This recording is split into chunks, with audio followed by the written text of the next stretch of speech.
ڕێز و سڵاوەیەوە بینەران و گوێگرانی خۆشەویستی تەلەڤیزیۆنی کۆمەڵا بە بەرنامەی لێکدانەوە هەڵوێز لە قسمەت دێوەدام چەند بابەتێکمان ئامادەیە بۆتان دەخوێنمەوە.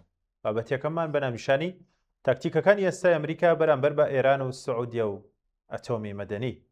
شەریف عەلی ئەم بابەتی ئامادە کردووە بەم جۆرە دەست پێ دەکات. استراتیژی ئەمریکا هێنانەکەی سێ دەوڵەتی ناوەندی بەهێزە لە سووریا، عێراق و ئێران کە بەرژەوەندیەکانی ئەمریکا لە هەرێمەکە بپارێزن. ئەم استراتیژە زاڵبوون بەسەر بەحری وزەی سروشتی ناوچەکە و کەناڵ ئاویە بازرگانیە جیهانیەکانیش لە کەندا و دەریای ناوەڕاست دەگرێتەوە. پرسیارەوەی ئایا تاکتیکەکانی ئەمریکا لە ئەمڕۆدا بەرامبەر بە ئێران کامانن؟ ئەمریکا بەلای کەمەوە سێ تاکتیکی لە ئێستادا هەیە کە دەکرێتیان یان تێکەڵەیەکیان بگرێتە بەر کە ئەمانن. تاکتیکی ئەمریکا ئەوەیە دوورگەی خارک بگرێ بە بێداوەزاندنی سەرباز تێیدا، واتە هەر بەهێزی ئاسمانی هیچی تێدا نەهێڵێ و داخانی بکە و بەردەوام بیکوتێ. بەو پێی ئەمریکا کۆنتترۆڵی ئاسمانی ئێرانی کردووە. بژاردەی تاکتیکی دووەم ئەوەیە دوورگەی خارک بگرێ بە تێکەڵەیەک لە هێزەکانی وڵاتانی عەرەبی سەرکەندا و لەگەڵ هێزەکانی مارەنزی خۆی. سێم تاکتیکی بژاردەی ئەوەیە کە ڕاستەوخۆ تواناکانی حکومڕانیکردنی حکوومەتی ئێران بکوتێ بە ئامانجی تەسلیمکردنی ئێران یان خۆڵقاندنی ڕاپەڕینی چەکداری. لەم تاکتیکەدا ئەم ئامانجە دەتوانێت کارگاکان بەگشتی بەندەرەکانی بازرگانی، پردەکان، ناوەندەکانی کارەبا، هێڵەکانی ئاسن، مۆڵگەکانی پاسداران، ناوەندەکانی ئەتۆم و درۆن و موشک وەکووترا. ئامانجی ئەم تاکتیکە بۆ ڕووخاندنی توانای حکومڕانیکردن و داغانکردنی ئابووری ئێرانە. لەگەڵ ئەم سێ تاکتیکەدا دەکرێت تاکتیکێکی تێکەڵەیشیان لێ پێک بێنن یان لێ پێک بێت. ئەمە چی دەسەلمێنێ؟ ساخی دەکاتەوە کە بژاردەکانی بەردەست ئەمریکا زۆر لە بەرامبەردا ئەوەی ئێران ئێستا کەمێک بەدەستیەوە ماوە بەرزکردنەوەی کارتی نرخی وزەیە، ئەمەش لە ڕێگەی هێرشی حوسیەکانەوە بۆ سەر کەشتە سعودیەکان لە دەریای سووردا. ئەمریکا ئێستا کار دەکات بۆ ئەوەی ئەو کارتەش لەژێر دەستی ئێران دەربهێنێت، هەروەک چۆن تا ئەندازەیەک لە ڕێگەی هێزەوە کارتی بە ئامانجگرتنی کەشتیەکانی بەڕێڕەوی هورمزدا تا ڕادەیەکی سنووردار لە دەست ئێران دەرهێناوە. ئێران بۆ بەکارهێنانی کارتی بەرزکردنەوەی نرخی نەوت و بنزین و گاز بە نزیکەی 21 جەنەراڵی خانشینکراوی بۆ مەشەقپێکردنی حوسیەکان ناردووە لەگەڵ سەدان موشک و درۆندا. بەپێی سەرچاوە ئینگلیزیەکان ئەو فڕۆکەیە کە جەنەراڵە خانشینکراوەکانی ئێرانی بردووە تێیدا چەند سندوقێکی پڕقاڵبی ئاڵتونیش بۆ حوسیەکانیان ناردووە و وەک فەندێکی ئابووری بۆ تێچووی هێرشەکانیان. ئەو سندوق قاڵباڵتونە لە بنەڕەتدا لایەن میلیشە عێراقیەکانەوە ماگانە بە ئێران دراوە و دەدرێت کە لە ڕێی بازرگانی مادەی هۆشبەر و قاچاقچێتی بە تایبەت قاچاقچێتی فرۆشتنی نەوتی ڕەشی عێراق و سپیکردنەوەی پارە و بەرتیلەوە دەستیان دەکەوێت.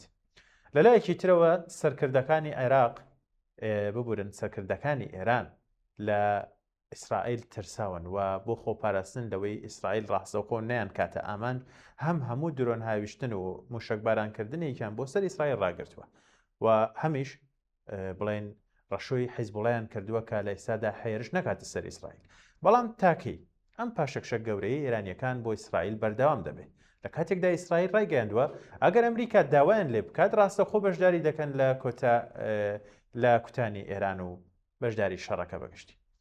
گرنگترین خاڵەوەیە پلانی ئەمریکا لەم قۆناغەداوەیە هەم لە ڕووی بەرگری و هەمیش لە ڕووی هێرشبەریەوە خۆی لە ناوچەکە تۆکمەتر و بەهێزتر کردووە و دەکاتیش بەردەوام ڕژێمی ئێران تووشی پاشەکشە دەکات. ئەمریکا ئامادەسازی تۆکمەتەرکردنی کردووە و هەندێک سیستەمی پاتریۆتی گواستەوە بۆ ناوچەکە و هێزی زیاتری مارەنزی نردووە. ئەمانە تەنیا بۆ ئێران نین، ڕەنگە بۆ کوتانی حوسیەکانیش بێت. لەگەڵەوەی تایبەتمەندی جیۆپۆلیتیکی ئێران زۆر گرنگەوە زیاد لە 90 ملیۆنیشدانی شوێنی هەیە، بەڵام لاوازی ئێران لە چاو مانگ پێش ئێستا باشکرا لەم قۆناغەدا دەرکەوتووە و تا دێت ئەمریکا زاڵتر دەبێ و ئێران لە پاشەکشەدایە و ئێران زیاتر وەکو گروپێکی میلیشایی هێرش دەکات، نەک وەکو دەوڵەتێکی گورزشکێنی سیاسی و دیبلۆماسی سەربازی. تا ئێستا زیاتر لە 212 فڕۆکە و 149 کەشتی و سەدان ڕادار و بەلەمی ئێرانی لەلایەن ئەمریکاوە لەناوبراوە، واتە ساڵبوونی ئەمریکا تا دێت دەرکەوتووتر دەبێ و ئێرانیش داخانتر. بۆیە ترەمپ دەیەوێت سازشی گەورەتر لە ئێرانیەکان بەدەست بهێنێت، چونکە توانە سەربازی و سیاسی و دیبلۆماسیەکانی ئێران وەکو جاران نین، هەرچەندە و ململانێ نەفەس درێژەی ئەوێت و بەڵام ترەمپ دەیەوێت زیاتر ئێرانەکان بکوتێت تا تەواو تەسلیمیان بکات.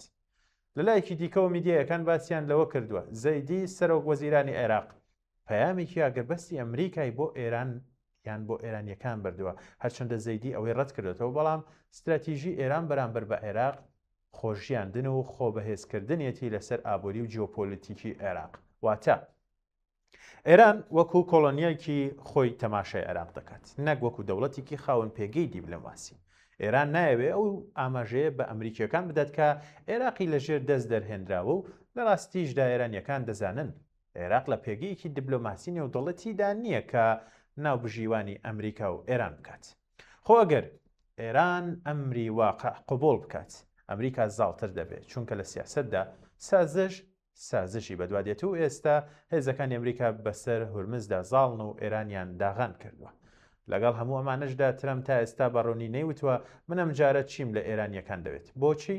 چونکە ئەمریکا ئێستا لە پێگەیەکی بەهێزدایە و پلەی نییە بە کوردیەکەی لە ڕووی ناوخۆی ئەمریکاشەوە کۆماریەکان باشتر لە جاران دەیانەوێت خەڵکی ئەمریکا بۆ ئەم بەریەکەوتنە قانع بکەن و تێبگەێنن لە ڕووی دیبلۆماسیەتی هەرێمایەتیشەوە بەهۆی لاوازبوونی پێگەی ئێرانەوە سعودیەی دژبەری تا دێت زیاتر هەنگاوی دژ بە ئێران دەنێت پەیمانی ئیبراهیم کە لە 15 سپتامبەری 2020 زایانی بەنێوەنگیری ئەمریکا و لە نێوان ئیسرائیل و بەحرین و ئیمارەت ئیمزاکرا بۆ ئاسایکردنەوەی پەیوەندیە سیاسی دیبلۆماسی ئابووری سەربازی و هەواڵگریەکانی دەوڵەتانی عەرەبی و ئیسلامیش لەگەڵ ئیسرائیل بە شێوەیەکی ئاشکرا و فەرمی و سەردەمە سعودیا دەیوت ئێمە ئامادەین ئیسرائیل بە فەرمی بناسین و ببینە بەشێک لە ئەبراهەم ئەکۆرد بە مەرجی دەوڵەتێک بۆ فەڵەستینیەکانیش دابمەزرێ بەڵام دەبینین تا ئێستا یاخود ئێستا سعودیا لەو مەرجە پاشەکشە دەکات لە پێناو بەرنامەی ئەتۆمی مەدەنی و بۆ مەبەستی کارەبا کە ئەمریکا بۆی دابەمزرێنێ و سەرپەرشتی بکات ئەمەش دەرخەری زیاتر زاڵبوونی ئەمریکا ئیسرائیلە لە ناوچەکەدا و پاشەکشەی گەورەی ئێران چونکە پێشتر ئێران هەڕەشەی دژی هەنگاوێکی لەم شێوەیە دەکرد کە سعودیا بگرێتە بەر چونکە خودی ئەبراهەم ئەکۆرد بۆ ڕەشۆکردنی ئێران و بەزلهێزکردنی ئیسرائیلە لە خۆرهەڵاتی ناوەڕاستدا گرنگی ڕۆشتنی سعودیا بۆ قایمانی ئیبراهیم لەوەدایە ئیتر دەوڵەتە عەرەبی و ئیسلامیەکانی تر ئەو غیرەتیان نامێنێت کە نەڕۆنە ناو پەیمانی ئیبراهیم و خۆیان بگرن چونکە سعودیا لە ڕووی ئابووریەوە زلهێزێکی ناو دەوڵەتە عەرەبیەکانە و لە ڕووی پیرۆزی خاکیشەوە بەلای موسڵمانانەوە گرنگە و حسابی بۆ کراوە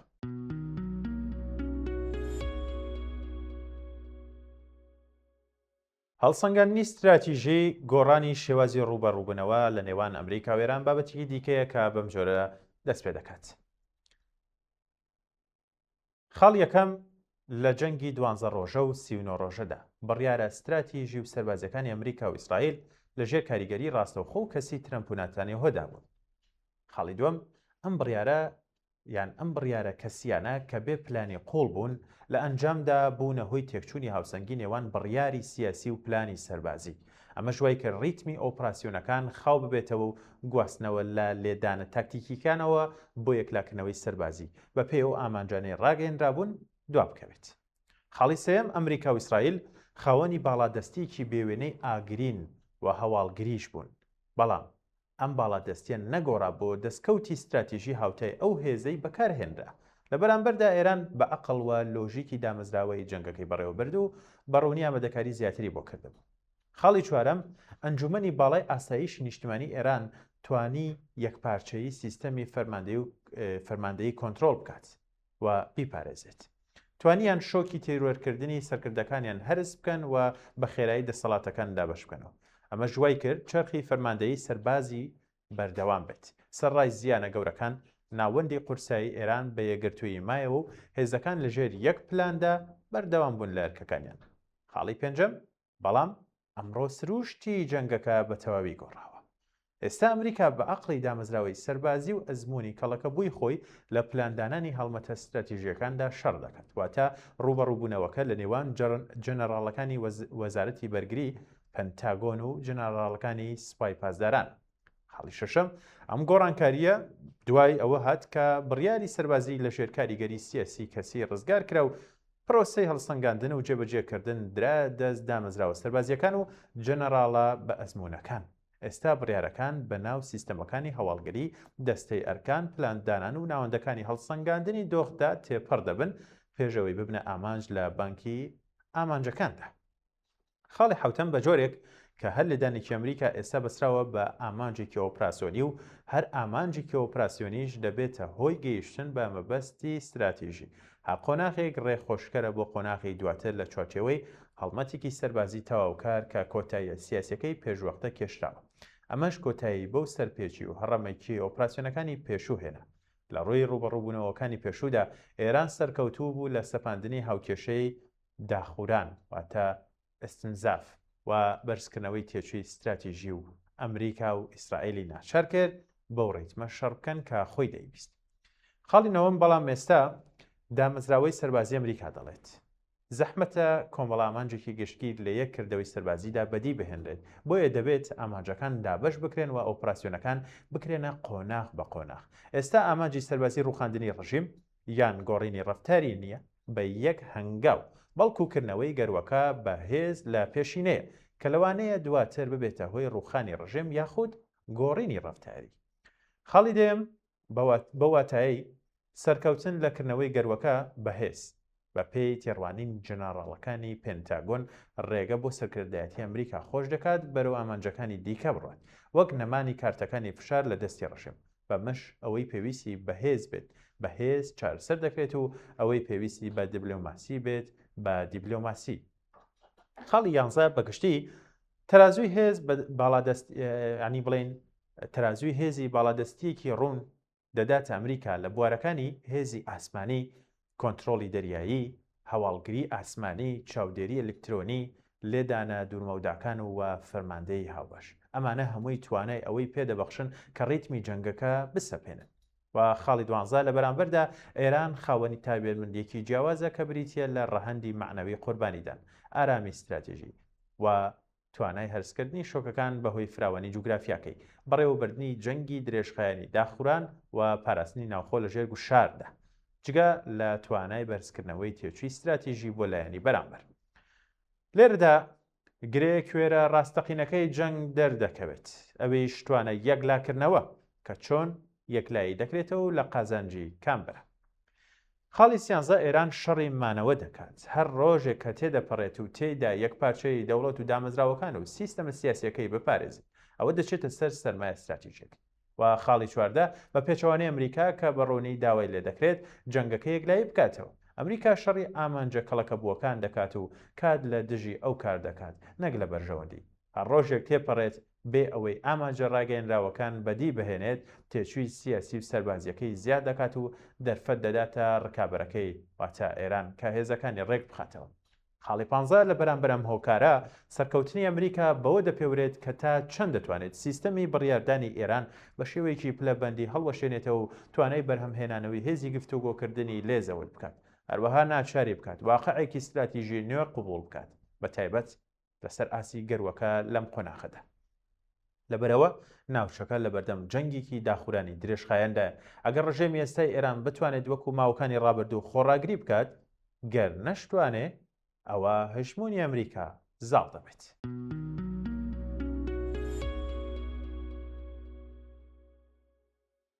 ئایا زەیدی دەتوانێت سیستەمی سیاسی ئیدارەدانی دەوڵەت بگۆڕێت؟ ناونیشانی بابەتێکە کە لایەن هەڤاڵ عارف ئامادەکراوە بەم جۆرە دەست پێ دەکات.